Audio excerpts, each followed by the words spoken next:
Et pour régler ce problème, elle a choisi de créer une institution qui vole au secours des enfants en situation de précarité. Et cette institution s'appelle Petite Main Afrique. Voilà pourquoi Madame Kétiane Carus a un bon cœur et est d'un grand cœur. Mais elle n'est pas ici seulement pour son cœur. Elle est ici aussi pour sa tête. Je l'ai dit, il a une belle tête. Et si vous voulez voir sa tête, il suffit de l'ovationner, elle va monter sur cette estrade. Donc j'appelle sur cette estrade la belle tête de Madame Kétiane Carus. Mais sa tête n'est pas seulement belle. Sa tête, bon, je n'ai pas dit qu'elle est grosse. Non, elle n'a pas une grosse tête. Mais elle est une grosse tête. Vous savez pourquoi? Eh bien, elle est une grosse tête parce qu'elle est diplômée. Je ne crois pas ce que je vois. Elle est diplômée de Harvard Business School.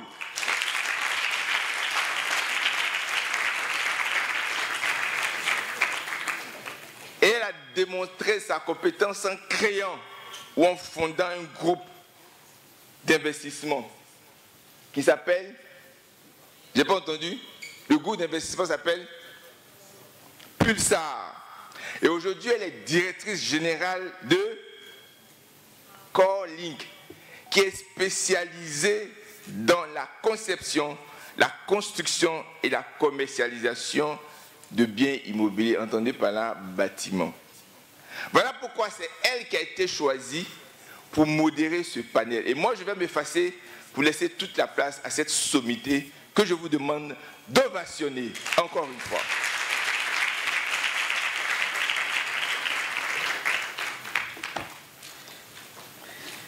Je ne sais pas quoi dire après de tels éloges. Merci beaucoup. Bonjour à tous.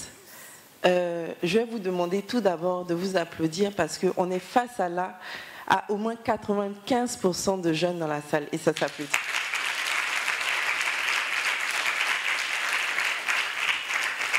Merci d'avoir pris votre temps et votre vendredi pour venir vous informer et vous éduquer sur des questions essentielles pour votre génération liées aux technologies et innovations. Donc, je m'appelle Kétiane Carus et je suis fondatrice de Pulsar Group et de directrice générale de CoreLink, une société qui fait de la conception, de la commercialisation et de la construction de biens immobiliers. Aujourd'hui, on va parler de BTP. Je ne suis pas là pour parler de Petite Main, malheureusement, mais pour dire juste 2 mots sur ça. Petite Main a été fondée pour nourrir et pour éduquer toute la jeunesse ivoirienne. C'est pour ça que quand je vous vois là, assis, je suis vraiment touchée et j'espère que vous allez apprendre beaucoup de ce panel sur le BTP, qui est un domaine, un secteur du futur, et que surtout, vous allez poser beaucoup de questions. Je compte sur vous pour poser beaucoup de questions. Je compte sur mesdemoiselles pour poser beaucoup de questions. En panel, on a rarement des questions de jeunes filles et je vais vous interroger, les filles, pour que vous posiez des questions aujourd'hui. Donc, merci d'être là. Et aujourd'hui, on va parler de BTP. C'est un secteur qui draine beaucoup d'investissements.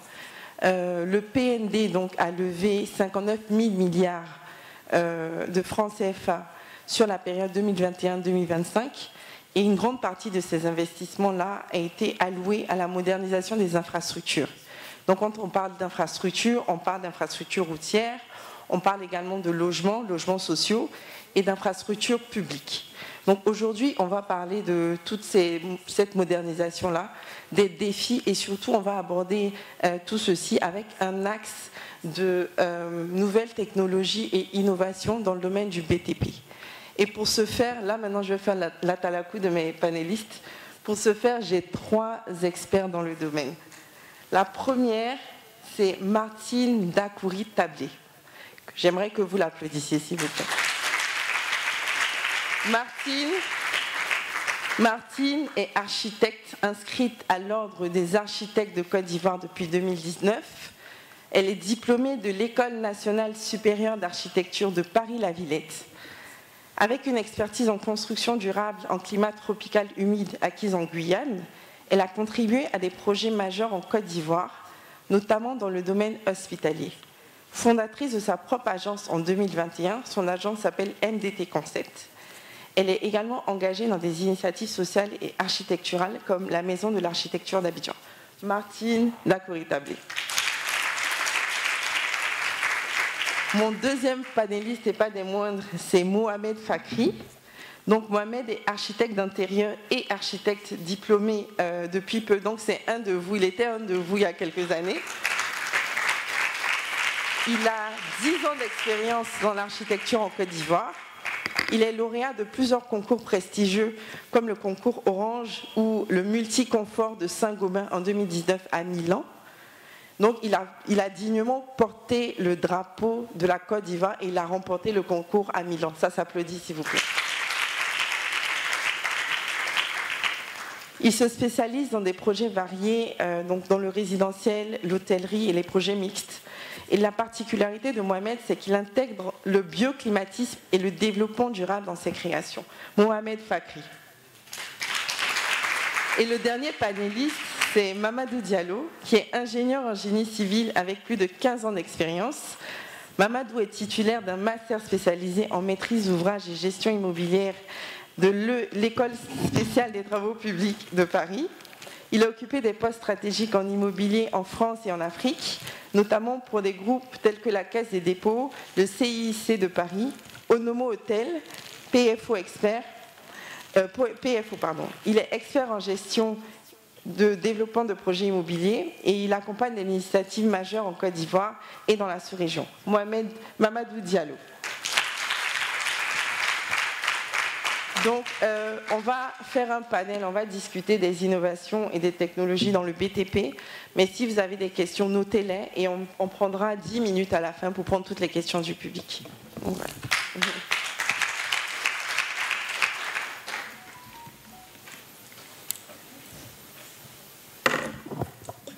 Allô ? Tout de suite, on va rentrer dans le vif du sujet. Bonjour à tous. Bonjour Kétiane. On va parler de technologie et de digitalisation. Allô, allô. Oui, on vous entend tous. Donc Mohamed, pour commencer, je commence par toi parce que tu es en bout de ligne. Après, si j'ai pas commencé par la femme, est-ce que c'est normal? Donc, on entend parler de nouvelles technologies, de digitalisation, d'intelligence artificielle et de BIM. Moi, j'ai entendu parler souvent de BIM, mais je ne sais pas ce que c'est que le BIM. Est-ce que tu peux nous expliquer c'est quoi le BIM et comment est-ce que ça améliore la gestion de projet dans le BTP? Donc déjà, bonjour à tous. Merci d'être présents et merci beaucoup de prendre votre temps et de venir nous écouter aujourd'hui. Pour répondre à la question donc, du BIM, déjà le BIM signifie c'est Building Information Modeling. Donc c'est une méthode de travail déjà utilisée en Europe et dans le monde entier qui permet en fait de centraliser tout ce qui est donné d'un projet de manière à pouvoir optimiser donc, tous les facteurs de construction. Donc il va pouvoir rassembler donc, l'entrepreneur, l'architecte, mais aussi l'ingénieur. Ce qu'il faut comprendre, c'est que tout ce système-là est basé sur une maquette 3D. Donc vous comprenez un peu, lorsqu'on réalise un projet, on va travailler sur un projet, sur une plateforme en 2D, donc qui est un plan. Et donc maintenant, en fait, on va travailler sur une plateforme où le plan va être réalisé en 3 dimensions. Et il sera réalisé à l'état réel de sa fabrication. Et à travers cette plateforme-là, tous les différents intervenants pourront venir maintenant implémenter donc, des éléments de manière à pouvoir éviter tout ce qui est conflit. Donc quels sont ces avantages avec le BIM? Ce qu'il faut retenir, c'est que les avantages dans le BIM, c'est d'éviter les conflits entre les différents corps d'État, c'est d'optimiser tout ce qui est... Enfin, c'est de créer une efficience en termes de construction, mais aussi de pouvoir générer des gains de coûts, d'accord, et surtout de temps, qui est l'un des grands facteurs de la construction à prendre en compte, le temps. Voilà. Merci Mohamed. Est-ce que Martine ou Mamadou voulez rajouter quelque chose? Alors, Alors, je salue encore tout le monde et c'est vrai que d'ici, c'est très encourageant de voir autant de jeunes. Donc, merci à vous d'être là et d'être venus nous écouter. Comme Mohamed le disait, le BIM est une technologie qui est très avancée en Europe et en Occident en général. Et il parlait de corps d'État. Donc peut-être simplifier pour le public qui est là. Les corps d'État, dans la construction, on a différents intervenants. On a effectivement le maçon, on a l'électricien, on a le plombier, on a le climaticien, on a celui qui va faire le carrelage, qui va faire différents métiers. Et c'est tous ces éléments qu'on appelle des corps d'État ou des lots. Et vu tous ces intervenants-là, si on n'a pas un process pour pouvoir analyser en amont qui intervient à quel moment et comment, ça peut vite devenir du grand n'importe quoi. Et donc le BIM aujourd'hui, c'est une technologie qui permet en amont, comme il disait avec le modèle 3D, de pouvoir voir tous les points problématiques et pouvoir les solutionner avant d'arriver à la maquette 1 sur 1 qui est le projet réalisé, donc le chantier. Donc on essaie de voir tous les intervenants, que ce soit à la partie en phase conception, donc avec l'architecte, avec les différents ingénieurs des différents lots techniques, et même avec le maître d'ouvrage, essayer de voir comment on juxtapose ces différentes interventions et pouvoir solutionner les éventuels problèmes. On est dans une salle, un amphi, et on a la climatisation, on a l'électricité, on a peut-être des réseaux d'eau qui passent. Donc imaginez comment ça doit être sous ce faux plafond-là. Si en amont, on n'a pas étudié comment chacun se juxtapose, on peut avoir des soucis au niveau de la réalisation quand on est en phase chantier. Donc c'est vraiment gagner du temps en solutionnant tous les problèmes en amont. Est-ce que vous avez déjà entendu parler du BIM? Qui avait déjà entendu parler du BIM? BIM, oui, BIM, comme ça fait BIM. Et qui a compris ce que c'est que le BIM? Je pense qu'on va devoir réexpliquer. Et puis on va devoir... On est là vraiment pour vous donner de vraies informations sur les innovations dans le secteur du BTP. Donc, écoutez et puis on va réexpliquer parce que c'est très important que ici vous compreniez ce qu'est le BIM. Donc, je vais redemander à Mohamed et à Martine de réexpliquer le BIM. Bon, je pense que je vais m'adresser à tout le monde. Et Mamadou veut intervenir. Oui, peut-être qu'il peut avoir la troisième. Vas-y. Donc, tu vulgarises le terme. Merci beaucoup. Vas-y. Bonjour à tous.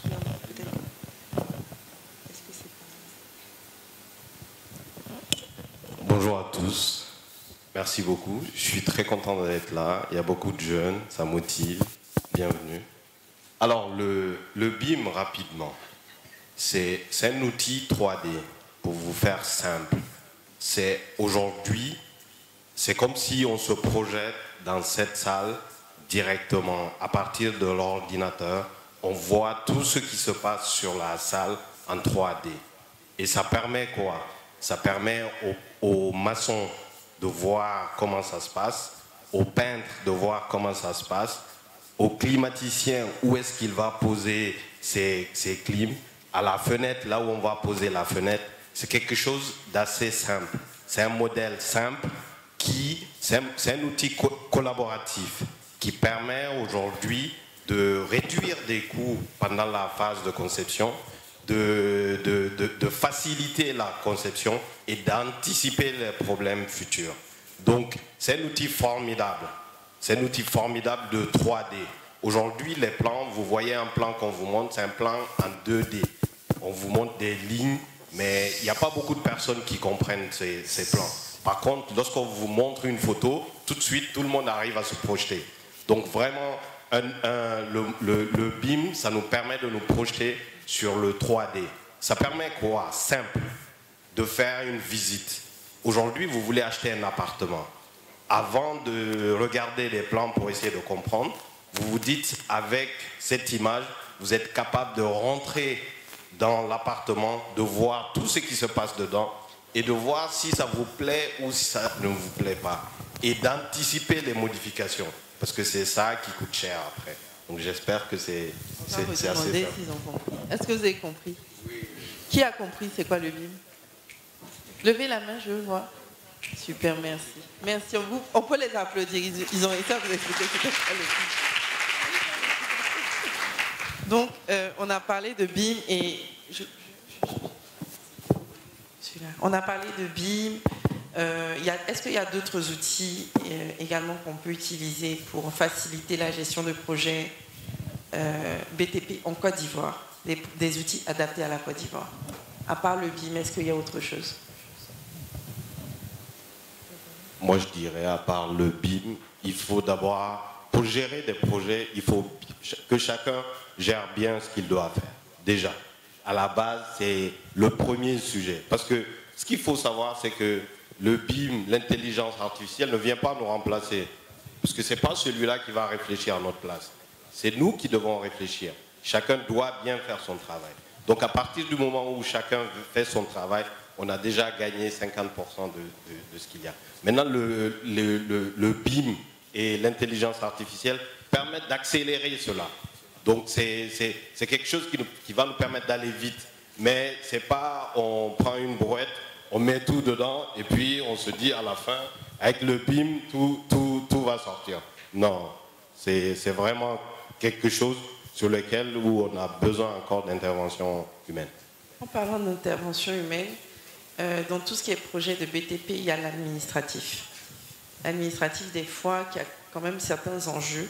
Donc, est-ce que, au niveau justement des nouvelles technologies, est-ce qu'il y a un moyen de faciliter les procédures administratives, notamment sur l'obtention du permis de construire, par exemple? Alors aujourd'hui, on est toujours dans un processus papier, mais même l'État de Côte d'Ivoire aussi se modernise. Donc il y a en création en ce moment une plateforme de dépôt des permis de construire qui justement sera collaborative, où les architectes et même les ingénieurs auront accès et on pourra avoir un traitement plus facile. Donc en ce moment c'est en test. Donc, n'étant pas de l'administration, je ne sais pas quand est-ce que ça sera, ça sera mis en implémentation publique. Mais l'État de Côte d'Ivoire, en tout cas le ministère de la Construction et le guichet unique du permis de construire ont pris les devants là-dessus. Donc, on sait qu'aujourd'hui, on parle... Tout le monde parle d'intelligence artificielle. À chaque niveau, on essaie de l'adapter. Parce qu'on se rend bien compte que les enjeux ne sont pas qu'occidentaux, ils sont mondiaux. Et il y a des avancées aussi qui se préparent à notre niveau.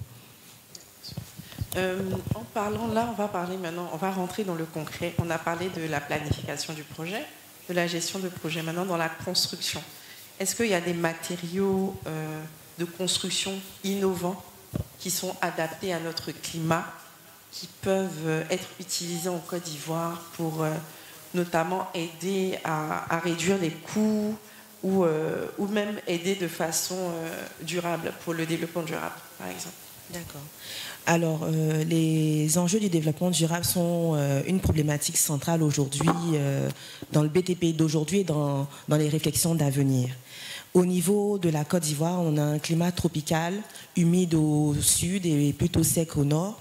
Et les défis des matériaux et des ouvrages sont au niveau de la résistance à l'humidité, la gestion de la chaleur et assurer une durabilité même aux ouvrages qui sont, et aux matériaux qui sont soumis à toutes ces intempéries-là.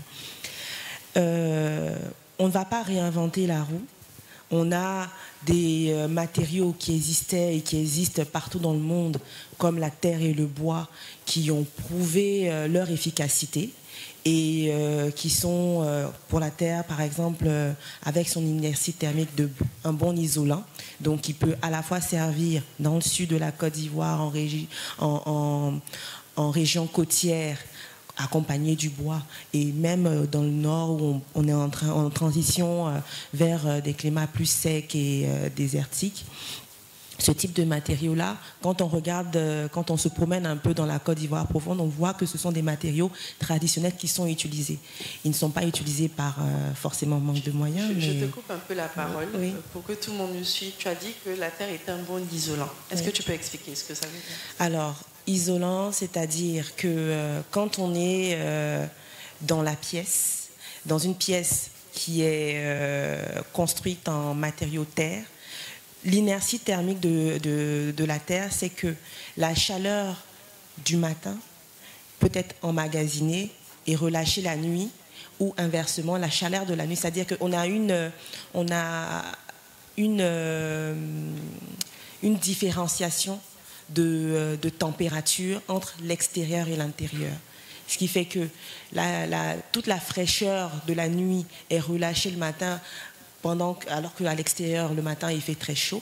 Et la nuit où il fait peut-être un peu plus frais, la chaleur emmagasinée peut être relâchée doucement dans la pièce. Donc, l'isolant, c'est quelque chose qui va isoler, donc isoler de l'extérieur, donc isoler peut-être des températures qui ne nous conviennent pas.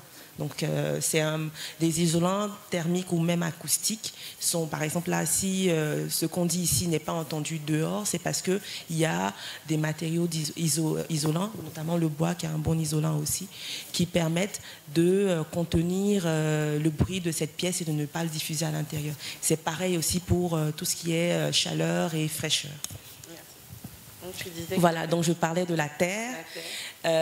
On a ce qu'on appelle communément le géobéton, donc qui est de la terre, des briques de terre qui sont stabilisées soit au ciment ou à la chaux, qui sont utilisées. Donc, quand on pense forcément à la terre, on peut se dire, bon, la terre, est-ce qu'avec la pluie, ça ne va pas se réduire en boue? Est-ce qu'on ne va pas avoir des problèmes, justement, d'humidité à l'intérieur? Mais le fait de les stabiliser au ciment permet justement d'accroître cette résistance-là à l'humidité et aussi d'accroître la durabilité de ce matériau. On a des matériaux qui sont dits classiques, qu'on utilise aujourd'hui communément comme le béton et le ciment, qui eux aussi sont en train d'être revus. Les fabricants de ces matériaux-là ont compris l'enjeu environnemental, donc ils sont en train d'étudier des procédés pour les rendre plus verts. Je mets beaucoup de guillemets, mais en tout cas, on parle de béton écologique, on parle de ciment bas carbone. Ce sont des bétons ou des ciments auxquels on va certainement substituer certains composants qui ont une émission au gaz à effet de serre un peu plus réduit, où on va essayer de voir au niveau du processus de production de ces matériaux-là, comment les rendre moins énergivores. Un autre type de matériaux sont les matériaux recyclés. Aujourd'hui, on a pas mal de déchets, notamment les déchets plastiques. Et le plastique peut être utilisé et transformé pour devenir des briques, des parpaings de construction. On a un jeune Ivoirien qui a eu un prix là-dessus au niveau je crois, des Nations Unies. Et il y a pas mal d'entreprises aussi qui se sont spécialisées dans la transformation de déchets plastiques en briques, en pavés ou même en carrelage. Ensuite, on a des matériaux auxquels on ne pense pas ou des transformations auxquelles on ne pense pas, que je voulais qu'on aborde quand même, qui sont le bambou et les fibres de coco. Avec le bambou, on peut faire des panneaux composites, c'est-à-dire par exemple des panneaux de revêtement qu'on a là, ou même des cloisons intérieures. On peut les transformer pour avoir ce type d'éléments. Et la fibre de coco, quand on finit de boire notre noix de coco, toutes ces fibres-là qui enrobent le coco, on les jette. Mais ces fibres de coco-là peuvent être utilisées comme isolants thermiques et acoustiques dont je parlais. Parce qu'elles ont fait preuve dans d'autres contrées, notamment en Asie du Sud-Est, elles sont utilisées. Donc sont des matériaux qui sont là, qui évoluent sur nos territoires et qu'il faudrait aussi penser il faudrait les repenser aussi. Voilà. Et est-ce que ces matériaux-là peuvent permettre de réduire justement les coûts liés aux importations? Alors, oui, c'est-à-dire que pour une industrialisation, on doit être capable de produire de A à Z nos matériaux, nos produits, ce qui va nous rendre indépendants. Et le véritable problème au niveau... le problème de coût qu'on a au niveau du BTP en Côte d'Ivoire, c'est pas tant le gros œuf, parce qu'aujourd'hui on arrive à produire tous les matériaux de gros œuf, c'est-à-dire tout ce qui fait la structure, que ce soit, je dis, le béton, le ciment et même les briques de terre sont produites plutôt sur place. Mais ce qui alourdit le budget de construction, ce sont les matériaux de second œuvre et de finition.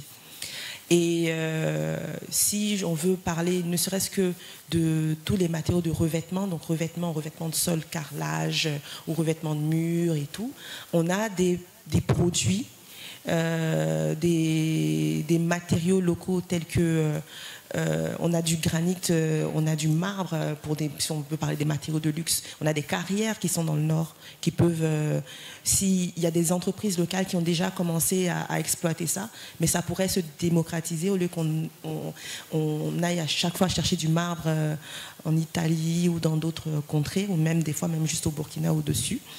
Le matériau de terre dont j'ai parlé, qui effectivement peut être utilisé en structure, mais il peut être utilisé aussi en enduit, donc en revêtement de mur.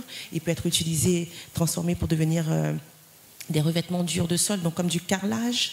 Il y a... Si on développe vraiment ce secteur industriel du BTP, de production des matériaux, on a beaucoup de choses à faire. Le bois, par exemple, il peut être utilisé dans tout. On connaît, on sait qu'il peut être utilisé en structure, il peut être utilisé en charpente, il peut être utilisé en revêtement, en cloisonnement, en mobilier, comme on le sait. Donc on a ces matériaux-là locaux et il faut juste un coup de pouce pour pouvoir dynamiser le secteur. Et pour dynamiser le secteur, la clé de cette valorisation, elle réside dans l'investissement et la recherche et le développement, pour donner les moyens pour pouvoir tester et pouvoir optimiser ces matériaux-là. Je parlais de création d'industries locales qui sont compétitives, donc il faudrait aussi leur donner les moyens, donc peut-être par la défiscalisation, là ça serait le rôle de l'État, et aussi sensibiliser et former les professionnels, parce qu'aujourd'hui nos artisans locaux savent monter des murs de parpaing de ciment, dans ce qu'on appelle vulgairement les briques, mais malheureusement pour monter ne serait-ce que des murs en briques de terre, c'est quand même assez difficile. Pour trouver ce savoir-faire-là, c'est difficile. Donc la formation aussi, elle est importante à ce niveau-là. Et bien sûr, comme je disais, des politiques publiques de soutien, des subventions, des incitations fiscales pour encourager à la fois le secteur privé et aussi le public à aller vers ces méthodes. Justement, en parlant de savoir-faire, là j'ai envie de vous demander, est-ce que c'est réaliste, réellement, de non seulement utiliser ces technologies-là ici, mais également ces matériaux de construction? Parce qu'ils existent et depuis, c'est pas fait, donc il y a peut-être une raison.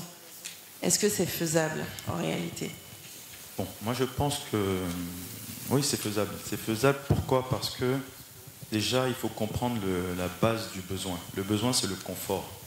On cherche tous à se loger, à avoir un abri. Donc le premier point qu'on va rechercher, c'est le confort. Ensuite, pour ce qui est important, c'est que ces méthodes existent depuis des années. Lorsqu'on part à l'intérieur, au village par exemple, on a très souvent tendance à voir des cases, des maisons faites en terre, des maisons faites en torchis. Vous voyez c'est quoi le torchis, les enfants? Enfin les jeunes? Pardon. C'est là. Il est plus étudiant depuis 2 ans. Désolé. Les enfants. C'est de la terre avec, généralement c'est de la terre avec, vous voyez parfois des maisons avec de la terre avec du bois à l'intérieur. Ou la terre avec de la paille. C'est ce qu'on construit à l'intérieur. Voilà. On en voit beaucoup. Et en fait c'est juste de pouvoir intégrer à cette méthode qui est dite vernaculaire, c'est-à-dire méthode ancienne, d'accord, des stratégies modernes pour l'adapter à une construction de nos jours. Voilà. C'est de moderniser les pratiques traditionnelles. En fait. Tout simplement. Donc réutiliser par exemple des stratagèmes modernes. Donc par exemple un stratagème de coffrage, faire un mur en béton, c'est le réutiliser ce stratagème-là, mais en utilisant de la terre. Donc bien entendu, vous allez me dire, mais on n'a pas la composition de comment je vais traiter cette terre-là. Parce que la terre, il faut pouvoir la stabiliser pour qu'elle tienne. Donc c'est vrai qu'il faudra avoir de l'investissement dans les laboratoires, il faut qu'on ait de la recherche, mais d'expérience, je peux vous dire que ça marche très bien parce que moi je l'ai fait, je l'ai testé. Donc le fait de faire des murs par exemple en pisé, c'est de la terre compressée, avec une démarche collaborative à l'intérieur du pays où j'ai travaillé avec les villageois, d'accord ? Donc on crée aussi de l'emploi, ce qui est important, et on forme en même temps. Et donc la stratégie est simple, c'est de prendre 2 panneaux, offrir un mur et utiliser donc des mortiers, comme pour le foutou, pour piler la terre, mais par couche de 20 cm. Ça prend un peu de temps. Mais lorsqu'on a le temps, on arrive à construire de très belles choses. Et pour revenir sur ce que Madame disait tout à l'heure, la question c'est de connaître aussi et de sensibiliser sur les priorités, d'accord, de ces matériaux. C'est que ces matériaux vont vous apporter des capacités énergétiques très intéressantes, où vous n'avez même pas besoin d'avoir de climatiseur chez vous. Mais bien entendu, ce n'est pas que le matériau qui est important, c'est aussi la technique, d'accord, de mise en place et de pensée, d'accord, de la conception de sa maison. Je prends le cas de figure d'une maison. Pour que le matériau fonctionne à 100%, il y a ce qu'on appelle aussi l'implantation de sa maison par rapport au vent. Donc, on va bien penser l'intégration de sa maison sur son site. Ça, c'est un élément qui va jouer. On va bien penser l'orientation de sa maison sur le site. Cet élément joue aussi parce qu'on a le matériau, mais si on ne pense pas à ces différentes techniques qui vont avec, ça ne va pas fonctionner à 100%. Pour être énergétiquement fort et donc avoir du confort. Donc je pense que c'est ces éléments qu'il faut avoir en tête. Donc, juste, je suis curieuse de savoir, donc, le mur que tu as fait en terre, ils l'ont pilé avec le pilon du foutou? Oui. Et ça a marché? Bien sûr. La maison tient? Mal. Ah bon.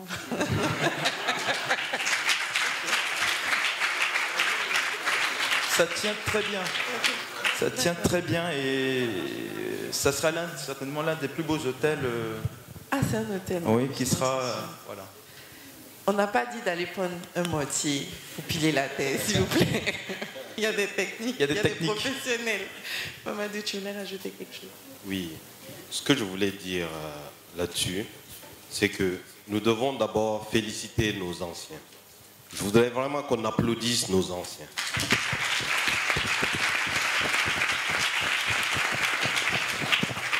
Et je regrette une chose. Regardez, on dit aujourd'hui, trouver des maçons qui sont capables de monter un mur en briques de terre, on n'en trouve pas. C'est une honte pour nous. C'est une honte pour notre génération.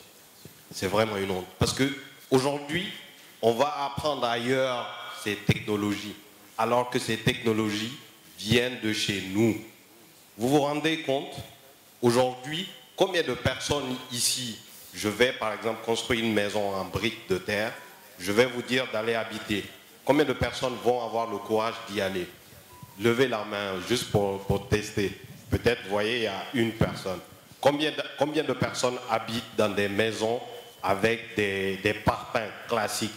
Quasiment, je vais dire presque 100%. Les parpaings, c'est les briques. Les briques en... Briques de ciment. Briques de ciment. Qui habite dans une maison en briques? Okay. Et qui habite dans une maison faite en briques de terre? Une seule personne. Ok, une seule personne dans toute cette salle.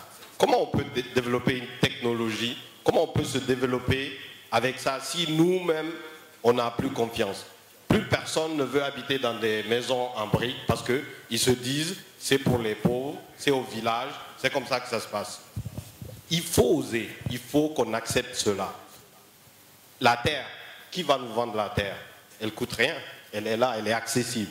Donc c'est quelque chose de gratuit. La paille, c'est quelque chose de gratuit. Donc il faut des filières, il faut développer des filières là-dessus pour que les artisans puissent se former et qu'il y ait des projets osés avec nos amis les architectes ici pour pouvoir le mettre sur des projets. Notamment, qu'est-ce qui va driver cela? C'est les projets publics. Les projets publics, les grands équipements publics où, par exemple, on peut décider de dire qu'on veut 5% au moins entre 5 et 10% de matériaux, on les exige aux constructeurs, aux projets. Et c'est comme ça que ça va se passer. Et je vous assure, lorsqu'on va rentrer dans une salle de concert, faite en briques, ça change tout. Lorsqu'on va repartir, on nous dit que notre maison peut être en briques et qu'elle va coûter peut-être 50% moins cher. Là, on va comprendre. Et c'est vraiment, aujourd'hui, les jeunes, moi je vous dis, repartez voir ce que les anciens faisaient, revoyez cela. Et maintenant, on utilise la technologie, on utilise nos connaissances pour pouvoir perfectionner et faire cela. On peut créer cela, ce n'est pas impossible. Et on n'a pas besoin que quelqu'un vienne nous apprendre cela, parce que nos anciens avaient déjà cette technologie. Il faut repartir. Je suis très heureux qu'il y ait les étudiants ici, les universitaires. C'est important de vous associer là-dessus, vraiment, de travailler sur vos mémoires, de travailler sur vos thèmes, de faire de la recherche et de pouvoir développer ça. Merci. Merci, Maman. Excuse-moi, Martine, juste avant. Qui a dit qu'en Côte d'Ivoire, on ne peut rien créer? On peut créer des maisons en briques de terre. C'est ça. Et juste, pourquoi en ville, on n'en voit aucune? C'est quand même assez étonnant. Si ça fonctionne aussi bien et que c'est plus économique, pourquoi on n'en voit pas en ville? Justement, je pense que, je ne sais pas si tu me permets, parce que je plus sois à ce que Mamadou disait tout à l'heure sur le fait que ça doit commencer par les autorités publiques. Et si je veux juste répondre, je pense que dans cette intervention-là, je répondrai aussi à ta question. J'ai commencé ma carrière en Guyane française.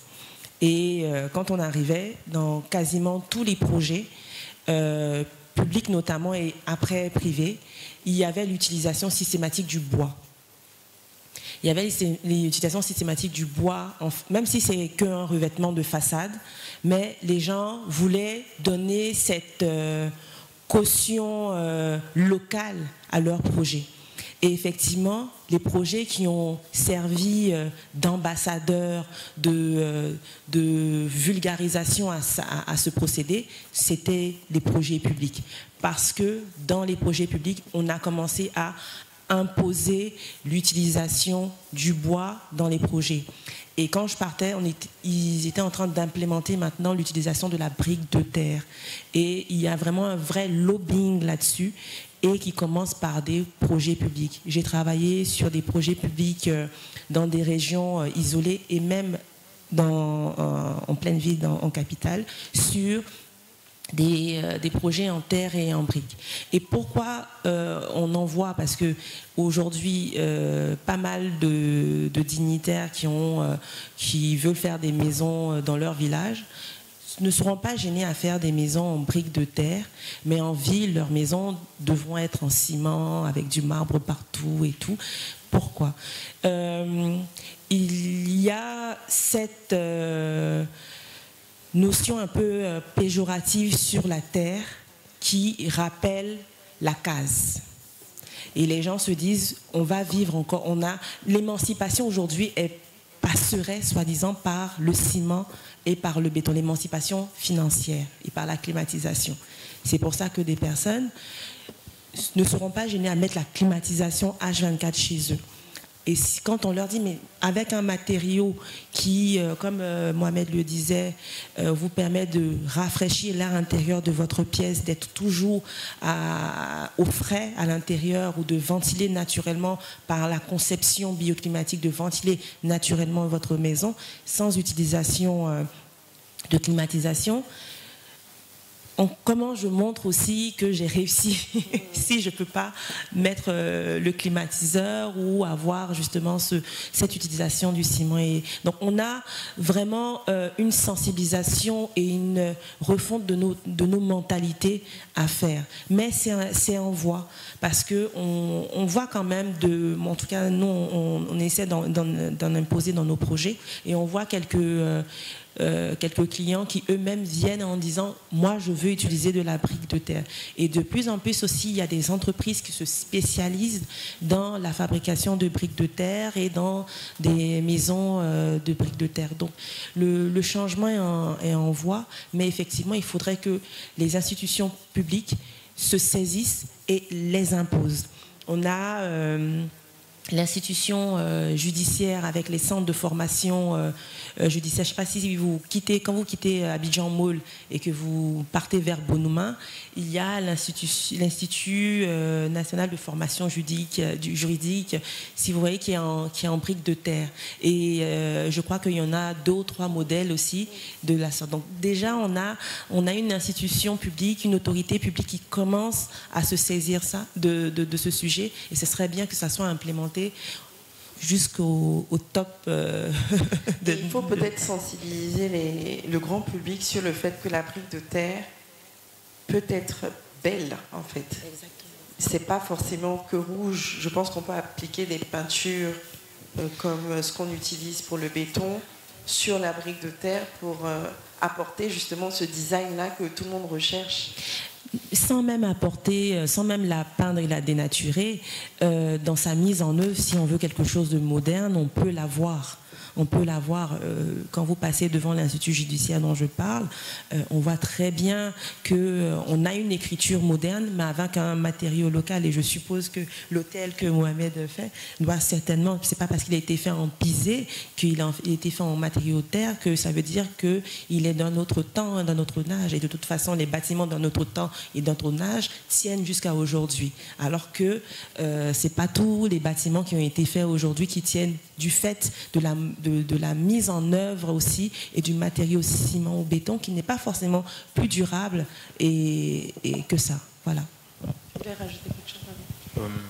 Oui, je pense qu'il ne faut pas mettre l'accent que sur la brique de terre. Je pense qu'il faut se sensibiliser sur la question des matériaux locaux utilisables. Donc la terre, parce qu'il y a plusieurs techniques pour la valoriser. Par exemple, le bambou, c'est juste qu'on ne le maîtrise pas. Mais il y en a en quantité en Côte d'Ivoire. C'est un matériau qui peut servir pour faire de la structure, pour faire des toitures. Donc c'est un matériau qui est utilisable aussi. Et il y a encore plein d'autres matériaux locaux qui peuvent être valorisés. Je pense que c'est surtout ça qu'il faut intégrer dans la notion de construction et la notion de réalisation de ce projet. Tout le monde ici sera amené à faire un projet. Et en fait, c'est ça le sujet. C'est de se rapprocher aussi des professionnels afin que vous soyez informés et de venir participer aussi à ce type d'événement pour être informé et ne pas avoir peur. Généralement, et en essayant de répondre aussi à la question que tu as posée, on se sent plus à l'aise sous un toit en béton. Plus en sécurité. Plus en sécurité. Mais pourtant, ce n'est pas forcément le cas. C'est pas forcément le cas. Si on parle en termes d'incendie, on va dire que le bois, par exemple, brûle plus vite que le ciment. Mais c'est faux. La résistance au feu du bois est supérieure à celle du béton. Est-ce que vous le saviez, ça? Vous voyez? Mais pourtant. Donc c'est des choses qu'il faut connaître. Le bois brûle moins vite que le ciment. La résistance au feu. Tout est une question de dimensionnement. Exactement. C'est ça. Et d'utilisation du bon matériau bien traité au bon moment. En fait, il faut connaître, il faut utiliser la technique, il faut utiliser la technologie de manière efficace et normalement, et se rapprocher de professionnels pour pouvoir, répondre à des sujets importants. Je voulais vous poser aussi une question, parce qu'on a parlé d'inertie de terre aussi. Il faut comprendre une chose.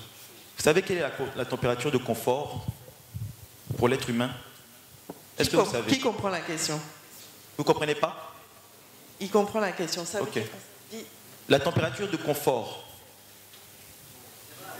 Oui, oui, mais est-ce que tu comprends la question? Oui. D'accord. Ça veut dire quoi, température de confort?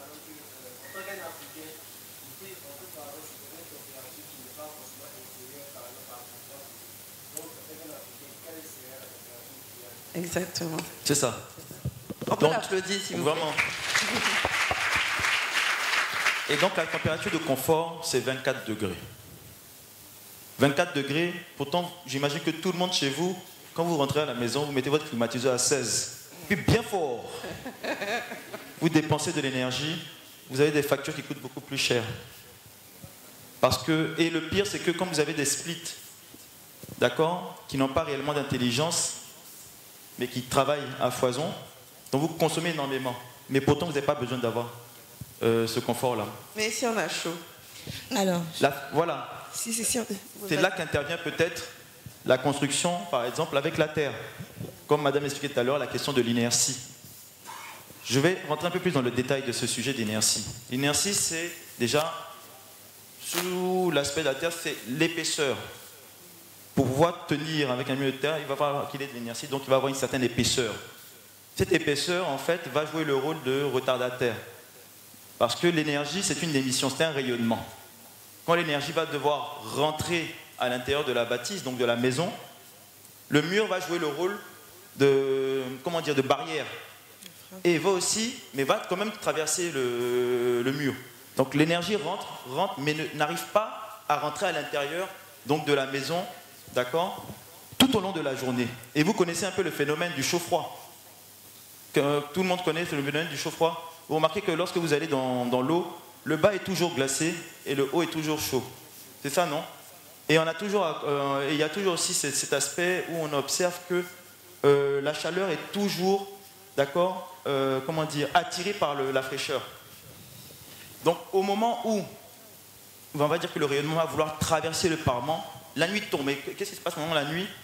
La température baisse. Donc la chaleur qui a été emmagasinée dans le parement, d'accord, ne va pas avoir le temps de rentrer dans la maison. Et elle va être en même temps encore, comment dire, réattirée vers l'extérieur. Donc vers la partie fraîche en fait, extérieure. Et c'est ça qui fait que le matériau permet d'avoir une bonne énergie et permet d'offrir un confort thermique à l'intérieur de la bâtie. Donc lorsque vous avez des matériaux qui ont ces fortes capacités-là thermiques, ça fait que vous n'avez pas besoin forcément d'avoir la clim. Vous mettez la clim, vous avez juste à l'allumer 1 heure, après vous l'éteignez. Parce que le mur va toujours jouer le rôle, d'accord, de mur, comment dire, de barrière thermique. Et donc la fraîcheur restera à l'intérieur et la chaleur restera à l'extérieur. Ça c'était pour mieux vous expliquer. Juste qui a envie d'avoir une maison en terre cuite? On peut applaudir Mohamed. Merci. Je voulais rajouter quelque chose parce qu'il y a effectivement le matériau, mais comme il avait dit aussi précédemment, il y a la conception, il y a l'implantation et l'orientation aussi du bâtiment. Pourquoi vous êtes dans la pièce et vous avez quand même chaud? Et donc vous vous sentez obligé de mettre à 16 parce que quand vous mettez à 24, vous avez l'impression d'être dans un four toujours. Mais comment est orientée votre maison? Comment est orientée la pièce, votre chambre? Si elle est à l'ouest et qu'elle reçoit tout le rayonnement du soleil, mais forcément, vous êtes obligé de mettre à 16. Des fois, on a envie de mettre même à moins de 16 parce qu'on a chaud à l'intérieur. Tout dépend aussi de ça, de comment on a conçu la maison. Est-ce qu'elle est ventilée naturellement? Est-ce qu'elle est exposée au rayonnement du soleil? Est-ce qu'on n'a pas protégé les murs, on n'a pas protégé les ouvertures?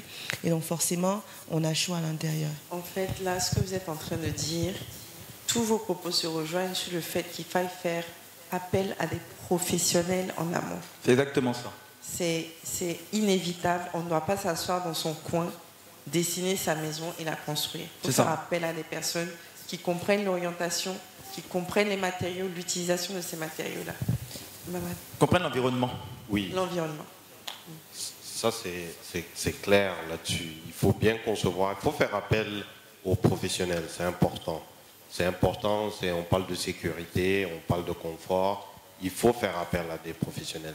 Le challenge, tu posais la question tout à l'heure, pourquoi sur Abidjan par exemple, tu ne vois pas des bâtiments utilisés en matériaux locaux? Parce qu'il n'y a personne qui propose des matériaux locaux. Aujourd'hui, tu veux acheter un parfum, dans n'importe quel carrefour à Abidjan, tu achètes des briques en ciment, assez facile. Si tu cherches des briques en terre, aujourd'hui, il faut les commander, il faut trouver la personne qui va les fabriquer peut-être à Ayama, histoire de les venir. C'est très compliqué. Donc tout ça, c'est du challenge, c'est challenging. Aujourd'hui, toute la jeunesse que je vois là, il y a énormément d'opportunités là-dessus. On cherche du bois sec pour faire un revêtement. On n'en trouve pas. Parce qu'il n'y a personne qui fait sécher le bois réellement comme ça doit se faire. Toutes les maisons en bois, toutes les maisons où vous voyez des portes en bois dans les maisons, combien de maisons vous rentrez, vous essayez de fermer la porte, vous n'y arrivez plus parce que le bois a travaillé. Comme on dit, c'est que le bois qui travaille sur les chantiers, malheureusement. Et donc, ça montre quoi? Ça montre que derrière, les techniques n'ont pas été utilisées. Donc, aujourd'hui, il faut qu'on arrive à créer cette filière, ces différentes filières. La filière bois, la filière brique, la filière paille.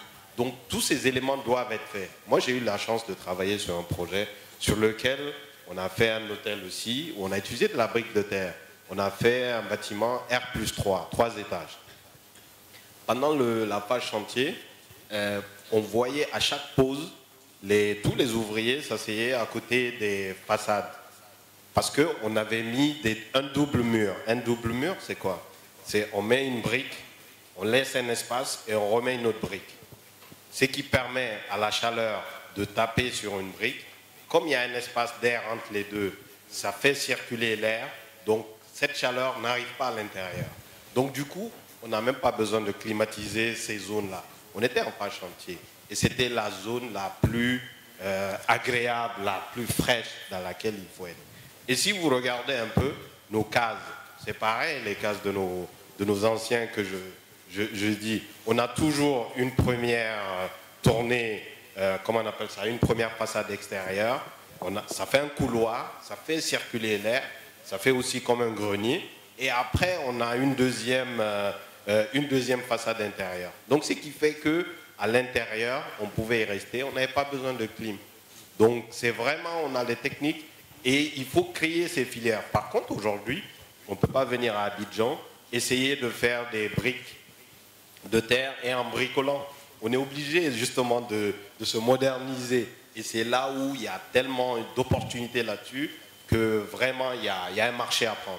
Et donc justement par rapport à se moderniser, comment est-ce que vous pensez qu'on peut revoir la formation des professionnels du secteur pour intégrer juste l'utilisation de ces matériaux-là et même les nouvelles technologies? Bon, déjà, moi, je pense qu'il faut intégrer dans le programme universitaire donc, des modules, par exemple, de BIM ou des modules à la formation à l'intelligence artificielle, de manière à ce que les nouvelles générations puissent déjà intégrer ces notions-là en termes de connaissances. Pour moi, ce serait déjà la première action forte qu'on pourrait faire, donc de miser sur le futur. Voilà. La seconde action, je pense que ce serait de penser à développer aussi des solutions qui seraient adaptées à notre environnement, notamment à la Côte d'Ivoire. Parce que tout à l'heure, on parlait de solutions de BIM, mais il faut que ce BIM-là réponde aux besoins de la Côte d'Ivoire, mais aussi à la couche budgétaire aussi des acteurs ivoiriens, notamment des PME. Voilà. Je pense que c'est important aussi. Quelqu'un veut ajouter quelque chose sur la formation? Oui, sur la formation, moi j'insiste là-dessus. Il faut un driver, il faut un moteur aujourd'hui. Il faut que le public puisse donner l'exemple. Et ensuite, la filière s'organise, toutes les filières s'organisent. Si on dit aujourd'hui, tout le monde roule à gauche, tout le monde va rouler à gauche. On n'aura pas le choix, on va rouler à gauche. Donc à partir du moment où on impose des matériaux locaux dans la construction des équipements publics, hôpitaux, tribunaux, ça a commencé un peu, même présidence, même mairie, qu'on continue à faire cela, et ça va pousser les filières à s'organiser. Et les filières doivent également travailler avec les universitaires pour qu'il y ait des formations adaptées, des formations techniques adaptées à cela pour justement que ces nouveaux matériaux puissent respecter et puissent obtenir les agréments nécessaires. Parce qu'on a des questions d'assurance. Lorsqu'on utilise des matériaux, il faut qu'on soit sûr, en cas de problème, que le client soit préservé. Et moi, j'en connais plein qui veulent utiliser des matériaux, mais parfois, ils ont tellement d'autres questions à côté sur lesquelles il n'y a pas de réponse. On vous dit, pour utiliser, par exemple, le bois, il faut que le bois soit certifié, mais le bois, pour qu'il soit certifié, il faut qu'il suive un certain processus. Mais aujourd'hui, ce qu'on a sur le marché, on achète sur le marché, on revient, il n'y a aucune trace. Donc, ce qui veut dire qu'en cas de sinistre derrière, on n'est pas protégé. Donc, il faut créer ces filières-là. Et il faut que le public et l'éducation puissent participer à cela. Si je peux rajouter pour la formation, déjà pour la traçabilité du bois, on a le plus grand nombre de notre bois qui part à l'exportation. Et il part en Occident, et je pense qu'il est traçable là-bas. Donc ce qu'on réussit à faire pour l'exportation, on devrait pouvoir le faire aussi pour le bois local et pour notre... Et il revient après. Il revient ici, il va là-bas, on le trace, on fait tout ce qu'il faut. Et puis nous, il revient ici. On l'achète en tant que meuble. Et puis après, on se dit, mais c'est cher. Voilà, il revient plus cher ou moins cher à votre avis? Voilà. Et après, on se dit quoi? On n'a que nos yeux pour pleurer. C'est ça.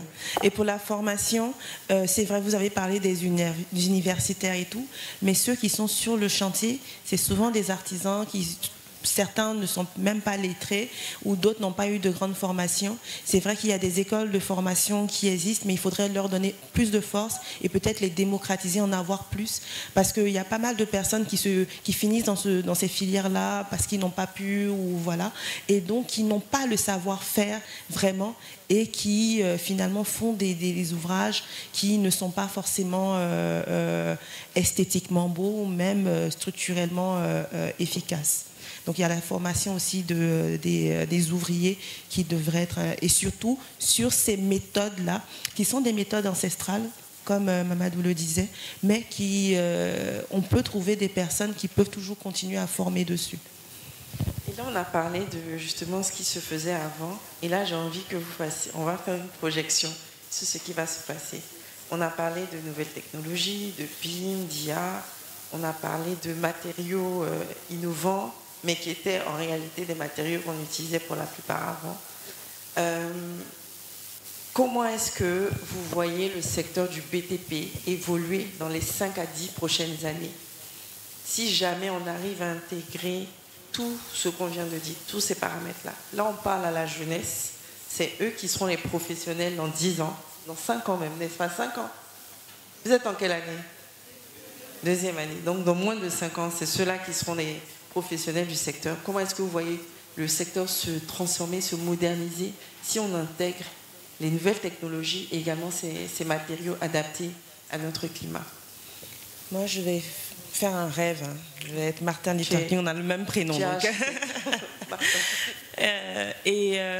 Aujourd'hui, on a des imprimantes 3D qui sont implémentées sur des chantiers en Occident qui arrivent à construire des maisons. Donc on gagne en temps, on gagne en efficacité. On a parlé du BIM qui arrive à faire cette modélisation-là et à solutionner des problèmes en amont. Imaginons de pouvoir combiner à la fois le BIM, l'impression 3D et la terre. Donc on pourrait faire des murs de pisé imprimés en 3D sur nos chantiers, et parce qu'on a des ingénieurs peut-être qui sont dans la salle ici qui ont déjà tout pensé en amont avec le BIM. Moi, je me dis, ça peut être l'avenir. Et ce n'est pas parce que c'est de la technologie. La technologie, qu'elle soit numérique ou autre, elle ne vient pas que de l'extérieur. On a pas mal de sachants ici qui peuvent créer ces imprimantes 3D là, en local.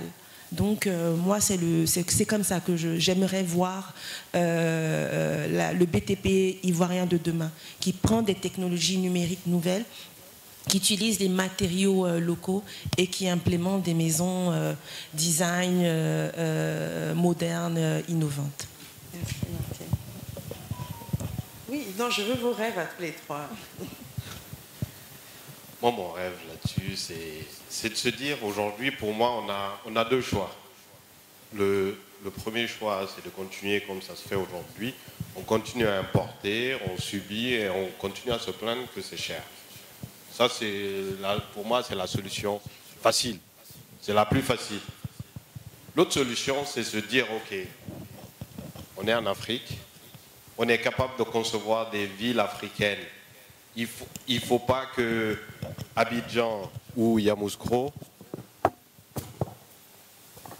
ressemblent à Paris. Ce n'est pas ce qu'on cherche. Il faut que Abidjan, Yamoussoukro, Daloa ou Dakar restent ces villes. Et pour cela, il faut qu'on crée. Comment on crée cela?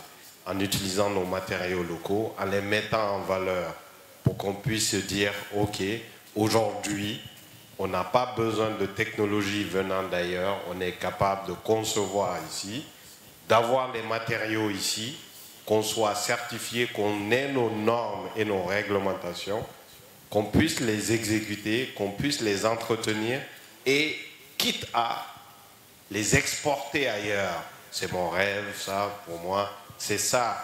Et honnêtement, ce n'est pas impossible, c'est une question de volonté. C'est pas simple hein, ce que je vous dis là. Parce que ce que je vous dis, c'est facile sur une maison. Je prends l'exemple facile, les briques. Trouver des briques pour une maison, c'est facile. Trouver des briques pour 2000 maisons, c'est autre chose. C'est très complexe, mais c'est pas impossible.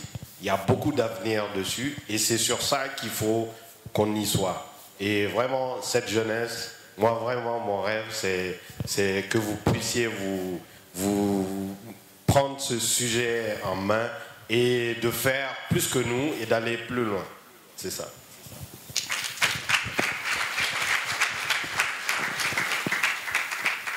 La dernière question, Mohamed. Bon, on va dire que mon rêve, c'est d'avoir une identité. Une identité, on va dire, on va prendre la ville d'Abidjan. C'est d'avoir une identité ivoirienne à travers le paysage urbain.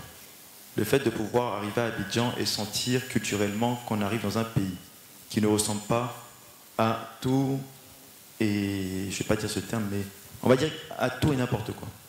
Lorsqu'on arrive à Abidjan, qui est une très belle ville lagunaire, pour moi, l'idée, c'était de voir sur la lagune des bateaux. C'était de voir donc l'utilisation en fait de nos capacités qu'on a et de les mettre en avant. D'avoir une ville qui est chartée, donc qui est embellie et qui a une notion culturelle visible. Comme par exemple, vous avez déjà vu au Maroc, où ils ont des chartes de couleurs dans chaque ville. On part par exemple à la ville de Marrakech. C'est une ville donc, qui n'est pas très loin du désert, donc les murs sont rouges. Donc rouge, c'est-à-dire que directement on est intégré. Donc, je pense que moi, mon rêve, ce serait de sensibiliser de telle manière à ce que l'Ivoirien se rende compte, et surtout aussi l'Abidjanais, parce qu'on va commencer déjà par Abidjan, de manière à pouvoir déployer, que les Abidjanais se rendent compte des avantages qu'ils ont de la ville et qu'ils puissent aussi avoir un paysage urbain qui soit cohérent. Voilà. Merci à tous. On peut les applaudir. C'est la dernière question. Là, je vais juste prendre, on a un peu débordé sur le temps. On va juste prendre 2 ou 3 questions du public. Et puis, on va... Ok. Quelqu'un peut... Monsieur, on vous prend juste après. On va déjà prendre la première question. Allez-y, madame.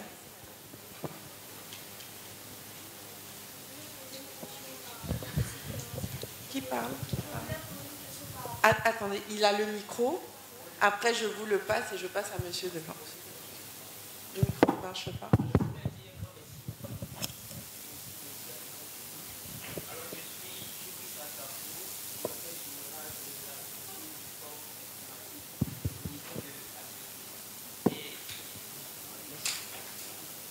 Ok. Alors je vais répondre rapidement. Merci beaucoup. Alors, je disais merci beaucoup aux panélistes et aussi à ce grand public. Je suis Gilles Sakafou, directeur général de la structure du corps informatique au niveau de l'ASOP. Alors, ma question est de savoir combien pouvons-nous estimer en budget pour réaliser une maison en paix? D'accord. Ensuite, je vais prendre toutes les questions et puis on va y répondre. Combien de budget pour une maison en terre, c'est ça?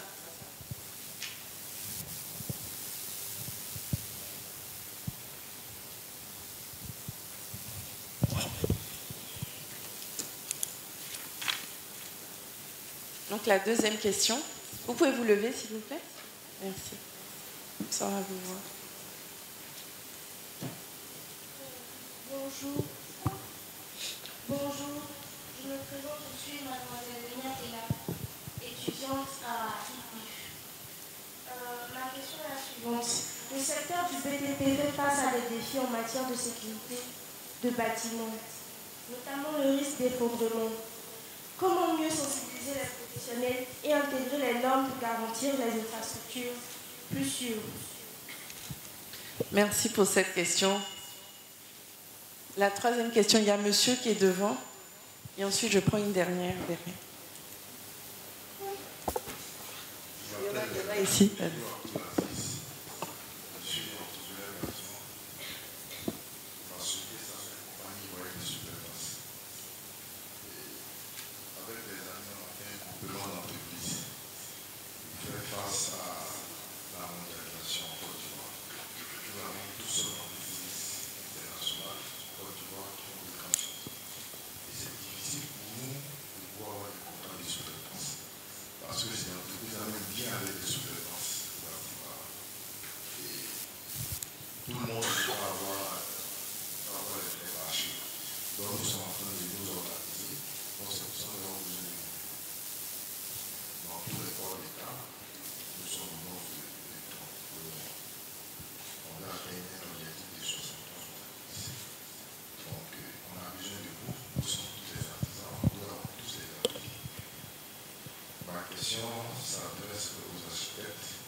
Charpente métallique. Parce que moi, je fais la charpente métallique. Je fais la structure métallique de la prise au départ. En sous-traitance, bien sûr. Donc, je vais prendre référence. Et aussi au niveau des logiciels de planning, comme le MS Rocket. Parce qu'aujourd'hui, l'intelligence artificielle aussi arrive à intégrer ces applications. Et surtout AutoCAD et bien d'autres. Parce que pour la plupart des architectes, on envoie des plans. Souvent, s'il y a des petits bricoles, on a besoin des petits duplex qu'on arrive à. On veut travailler dessus, c'est pas facile. Donc, on aimerait savoir, est-ce qu'on peut avoir votre assistance à ce niveau? Au niveau des billes, comment on fait pour se former? Monsieur Assis, la question, c'est quoi juste? D'accord, oui. Oui, on aimerait savoir, est-ce qu'il y a des applications qui intègrent l'intelligence artificielle dans les logiciels de plan, de bâtiment, de structure métallique. D'accord. Et aussi le planning. D'accord. Aussi. Aussi. C'est le bâtiment. C'est notre domaine. Où les matériaux, les différents matériaux qui intègrent le corps du bâtiment, ou les panneaux composites, comme vous le dites. Est-ce qu'on peut avoir votre assistance? Donc il y a deux questions. Avec le riz et le D'accord. Il y en a plus. Merci. Oui, à la fin, vous allez pouvoir voir les panélistes. Merci beaucoup. Donc là, déjà, la première série de 3 questions. Et ensuite, on passe ici pour une série de 3 questions. Je vois des mains levées. J'espère que vous n'avez rien à faire aujourd'hui. Donc la première question, c'était celle de Gilles Brice sur le budget d'une maison en terre, en briques de terre. On n'a pas assez d'informations, j'imagine, pour donner le budget. Exactement. Mais je vais laisser les architectes en parler. Bon, merci pour la question. Donc pour répondre, pour pouvoir établir un budget, déjà il faut pouvoir établir un programme. Donc c'est-à-dire qu'il faut savoir déjà connaître votre besoin. Comment sera faite votre maison? Il y aura quoi dans votre maison comme pièce? Il y aura quoi comme fonction? Et de quoi vous avez besoin? Par la suite, en fonction de votre budget, parce que c'est comme ça la bonne démarche. Ce n'est pas dire combien ça va coûter. Il faut venir voir un architecte et lui dire voilà ce que je veux faire et voilà ce que j'ai. Ensuite, à partir de là, le professionnel qui a pour rôle de conseil va vous dire, parce que ce n'est pas votre constructeur, hein, c'est votre conseiller aussi. Il va vous dire voilà ce que vous pouvez faire avec votre budget. Et avec quoi comme outil. Et comme tout à l'heure j'expliquais, avec la terre, il y a plusieurs types d'utilisation et de techniques mises en place en fonction de la couche budgétaire et de la poche. Si Gilles Brice a une demande plus précise, je pense qu'à la fin, peut-être que Mohamed ou Martine pourraient vous aiguiller sur ça, parce que là, on n'a pas assez d'informations pour répondre. Merci, Mohamed. Et là, à poser la fameuse question sur les défis sécuritaires des bâtiments en Côte d'Ivoire et a fait allusion aux effondrements. Donc, qui veut répondre à la question ? Je vais le prendre. En plus, en étant dans le conseil de l'ordre des architectes, donc je me dois de répondre à cette question. Les défis sécuritaires et notamment les effondrements auxquels on assiste malheureusement, j'allais dire de plus en plus, mais justement l'État est en train de mettre des balises pour qu'il y en ait de moins en moins. Mais vous parliez de formation des professionnels. Les professionnels, normalement, savent ce qu'ils ont à faire, les normes de construction à respecter et les règlements d'urbanisme à respecter. Maintenant, il faut faire appel à ces professionnels-là. Et c'est là le véritable enjeu sécuritaire de nos constructions. Malheureusement, et le ministre de la Construction le disait, on a à peine 20% des chantiers qui font appel aux professionnels. Vous imaginez, sur 100 maisons, que 20 maisons où on appelle des professionnels.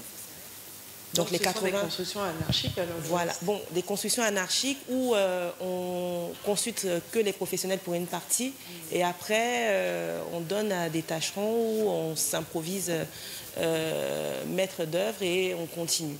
Donc si on ne fait pas confiance aux professionnels, on ne leur donne pas la possibilité de pouvoir mener les projets jusqu'au bout et de suivre leur réalisation, malheureusement, on peut se trouver dans des catastrophes comme on en assiste.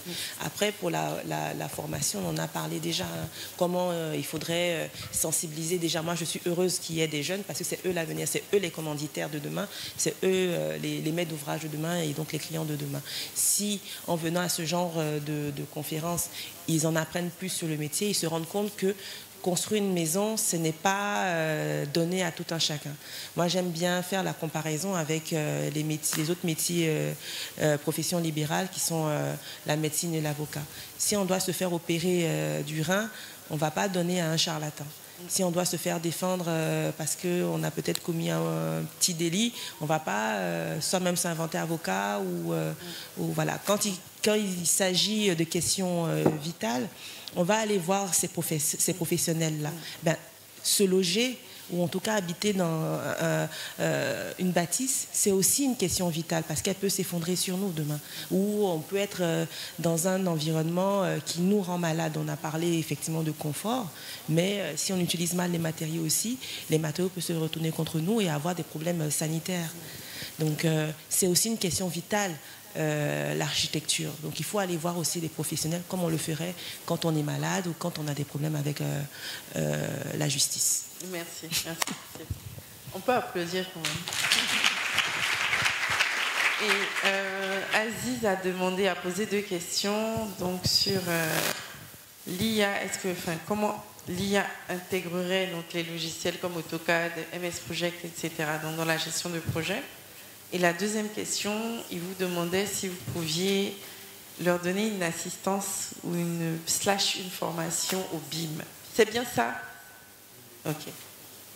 Donc, rappelle-moi la première. La première, c'était est-ce que l'IA comment intégrer l'IA et les outils de gestion de projet classiques comme MS Project ou AutoCAD, etc. Bon, l'IA intègre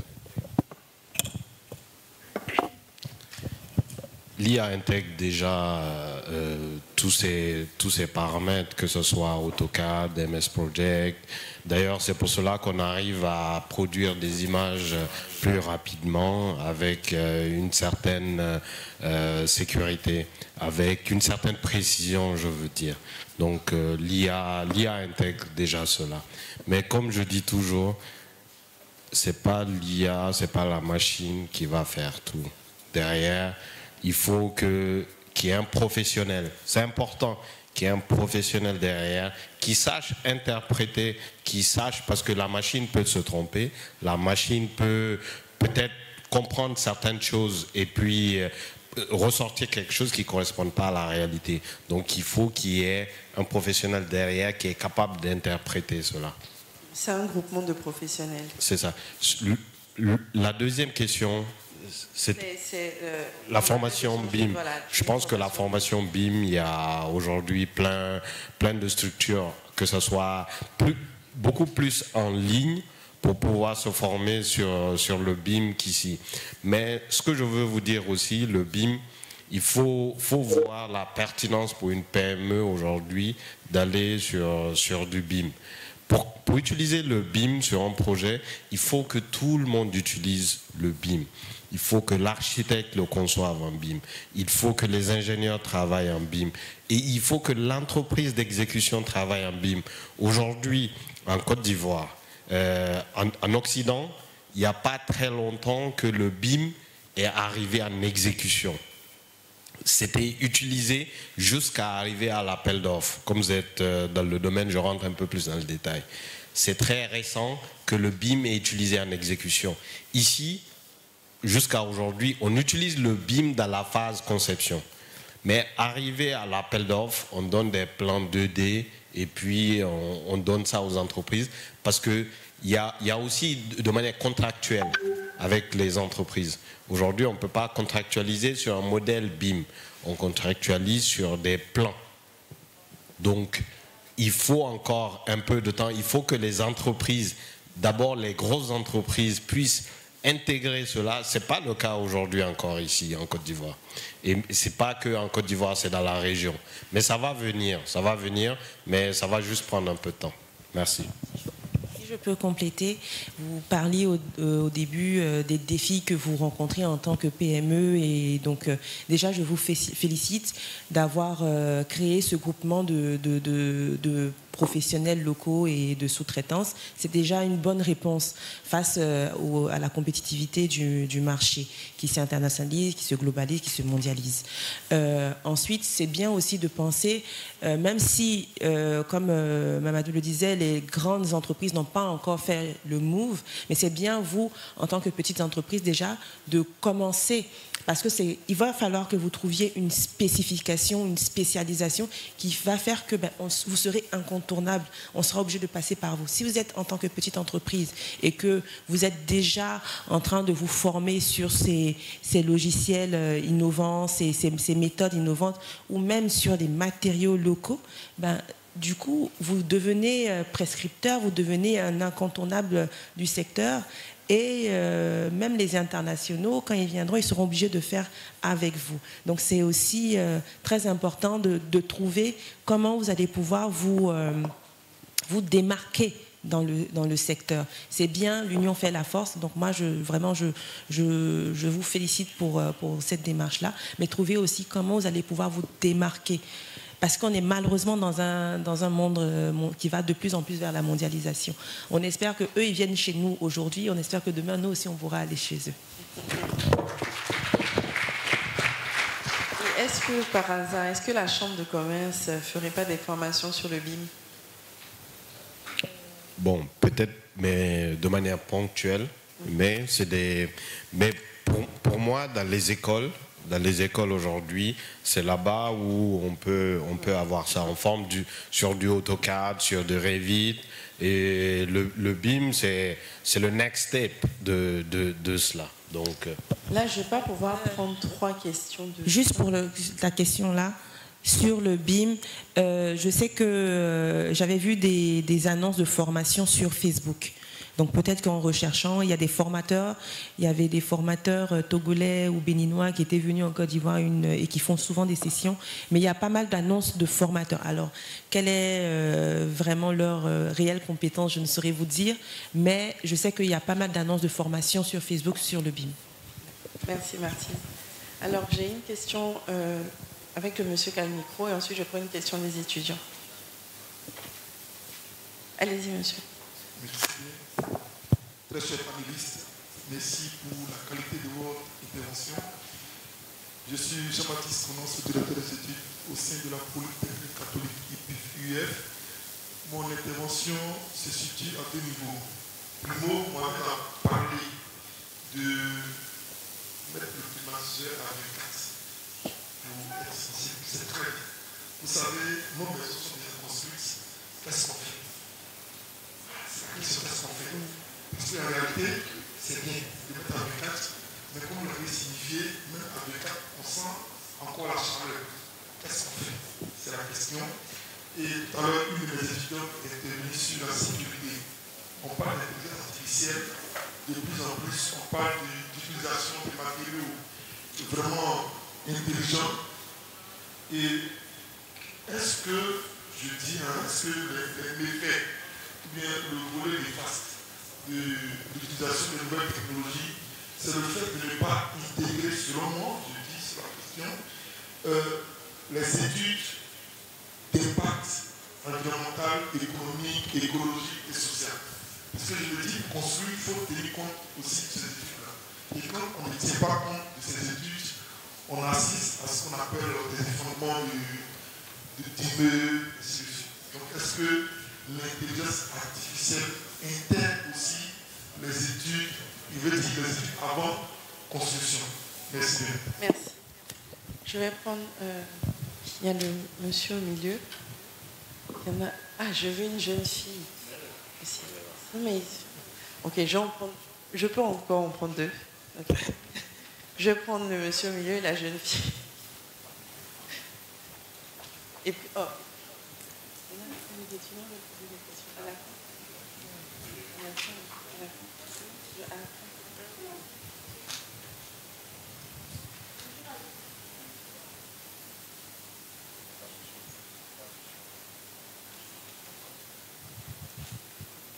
On peut lui donner un micro qui marche, s'il vous plaît.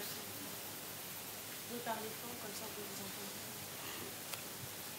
Vous pouvez commencer à parler le temps que... Bonjour à tous, je suis Aude Ongo, étudiante à l'Université internationale des affaires en entrepreneuriat à Bordeaux-IAE, en deuxième année gestion commerciale. Ma question est de savoir, pensez-vous qu'il serait possible de changer la mentalité des Ivoiriens afin qu'ils adhèrent à la construction des maisons en briques de terre et comment? Merci, Aude. Je prends juste la dernière au fond, s'il vous plaît, les étudiants au fond, en orange. Vous pouvez vous lever comme ça, elles vont vous repérer plus facilement.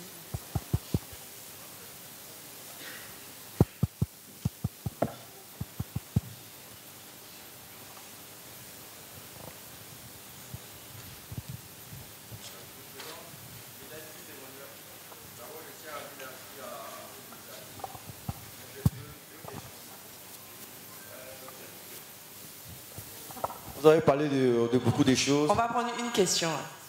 Ok. Choisir la... D'accord. Donc, sur la première question, avec toutes ces nouvelles technologies, et nous devons consulter des experts. Est-ce que vous ne pensez pas que pour un Ivoirien, sachant que le SPING est 70 000 francs, 75 000 francs, et quelqu'un qui perçoit un salaire de 300 000 francs par mois, est-ce qu'il va consulter tous ces experts, sachant que l'acheter de la vie en Côte d'Ivoire grimpe? Est-ce que pour quelqu'un qui se débrouille, qui a 300 000 francs, est-ce qu'il peut consulter tous ces experts? Bon, c'est ma question. Il va consulter comment vous faites la maison.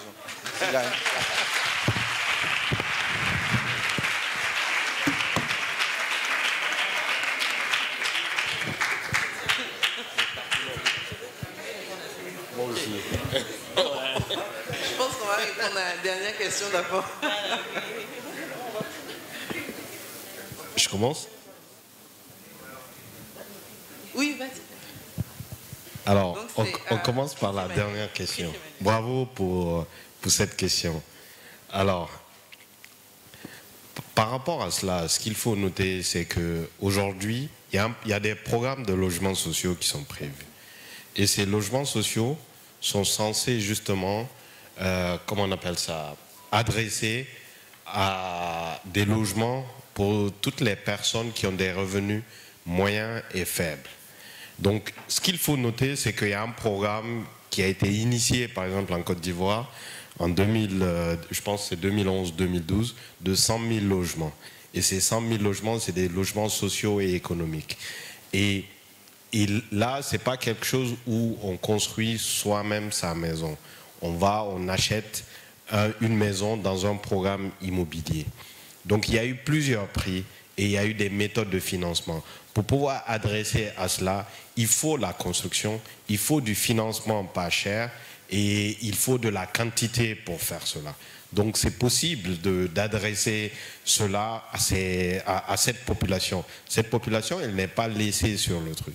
Donc c'est là où il y a des technologies qui sont utilisées, notamment les technologies modulaires, qui permettent de fabriquer des séries de 2000 unités ou 3000 unités, qui vont permettre de réduire le coût des maisons pour pouvoir justement adresser à cette partie de la population.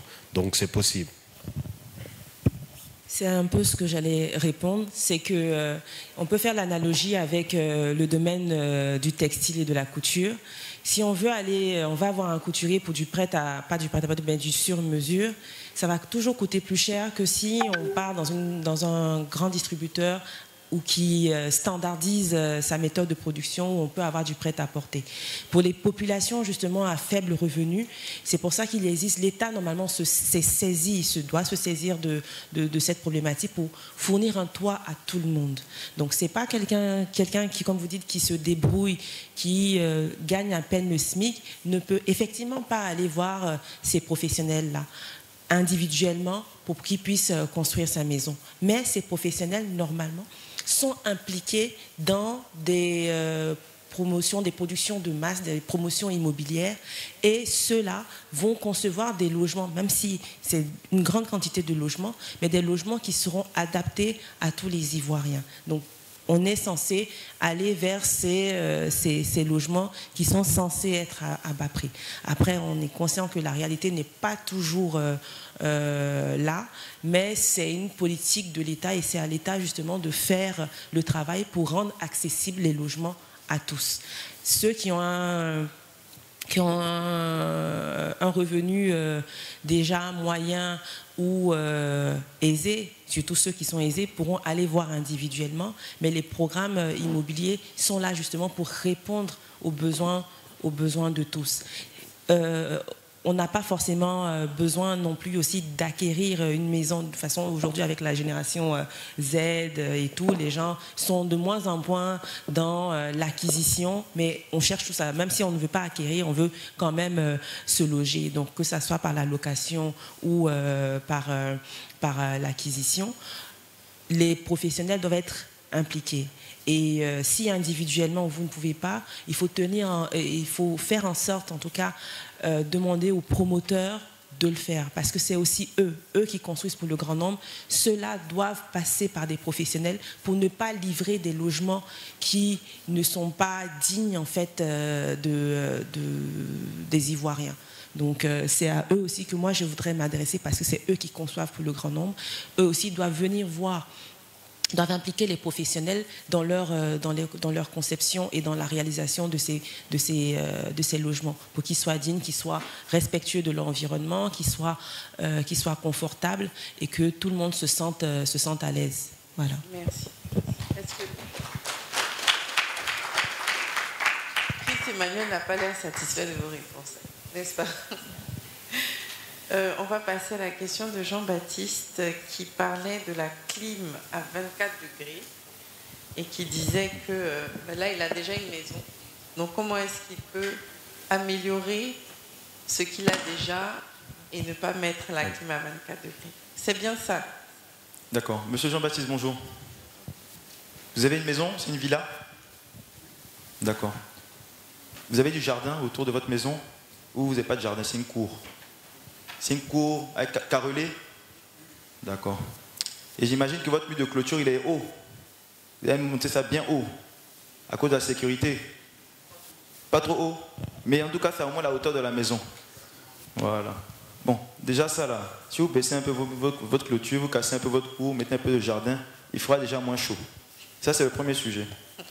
Deuxième chose, quand vous allez rentrer chez vous, vous allez prendre votre téléphone ou votre boussole, cherchez une boussole et cherchez où est le nord.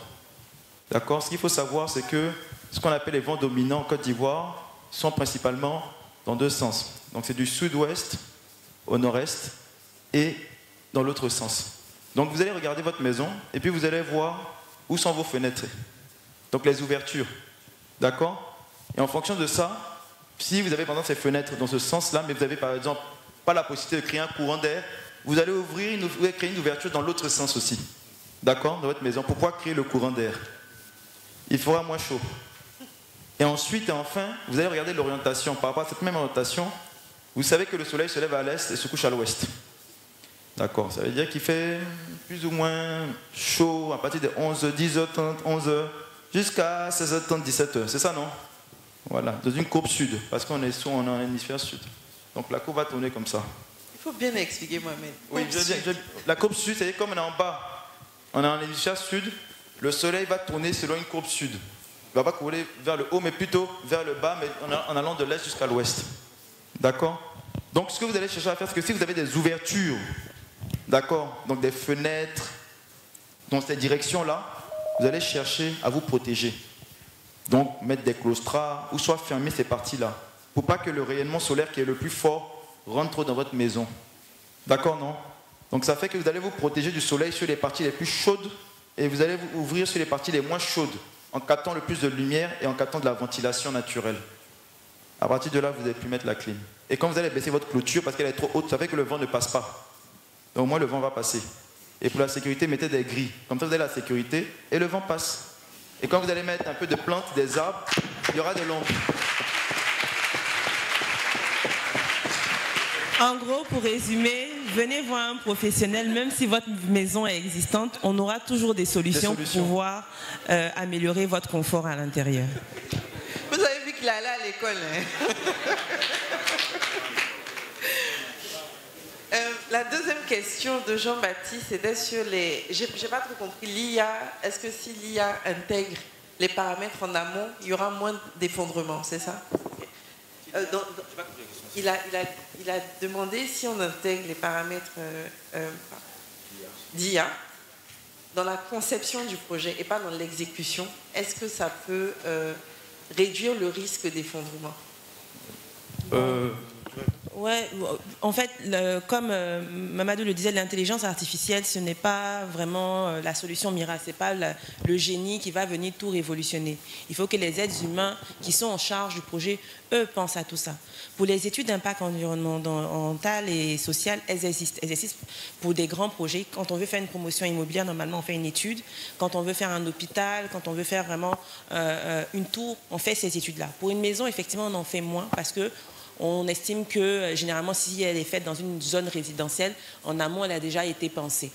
Les effondrements ne sont pas forcément dus à un manque d'études environnementales. Comme je vous dis, c'est qui fait mon projet, qui à la base conçoit et qui à la finalité réalise et comment elle réalise.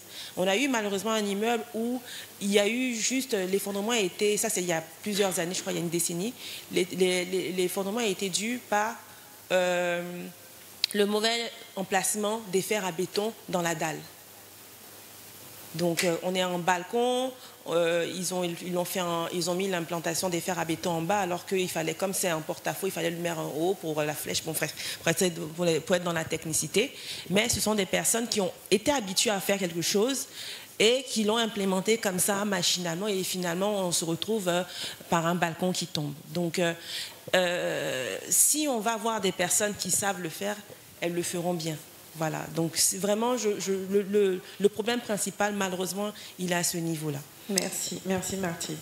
Là, on va terminer. Je vais juste lui donner une dernière information et puis... D'accord. Bon, sur la question de l'IA, il faut comprendre que c'est un outil. C'est comme votre crayon pour dessiner.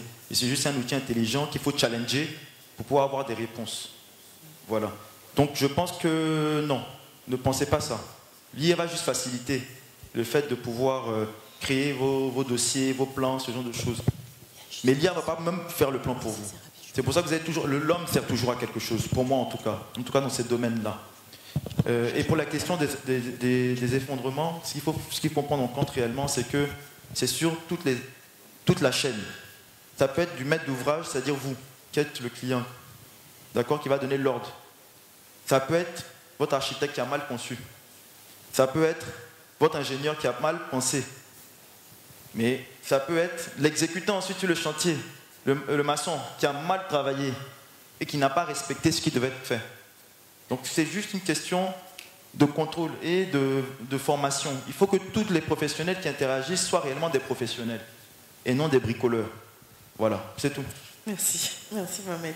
Là, on va prendre la dernière question. On va répondre à la question de Aude qui parlait du changement de mentalité pour intégrer justement ces matériaux-là. Et ensuite, je laisse la parole. Alors, pour le changement de mentalité, moi je dirais, Aude, est-ce que vous êtes prête à habiter dans une maison en terre? À partir du moment où vous avez intégré cela, je veux dire, c'est le plus grand challenge. Pour moi, premier. Le deuxième, c'est le pouvoir public. Je dis sur les projets publics qu'on puisse imposer des matériaux locaux. Et ça va permettre, ça va décomplexer un peu l'usage de ces matériaux. Et après, d'en faire la promotion, d'en faire des concours, d'en faire des hubs de concours avec les universités. Et c'est comme ça qu'on va pouvoir démocratiser. Merci. Merci à tous. Le panel sur le BTP prend fin.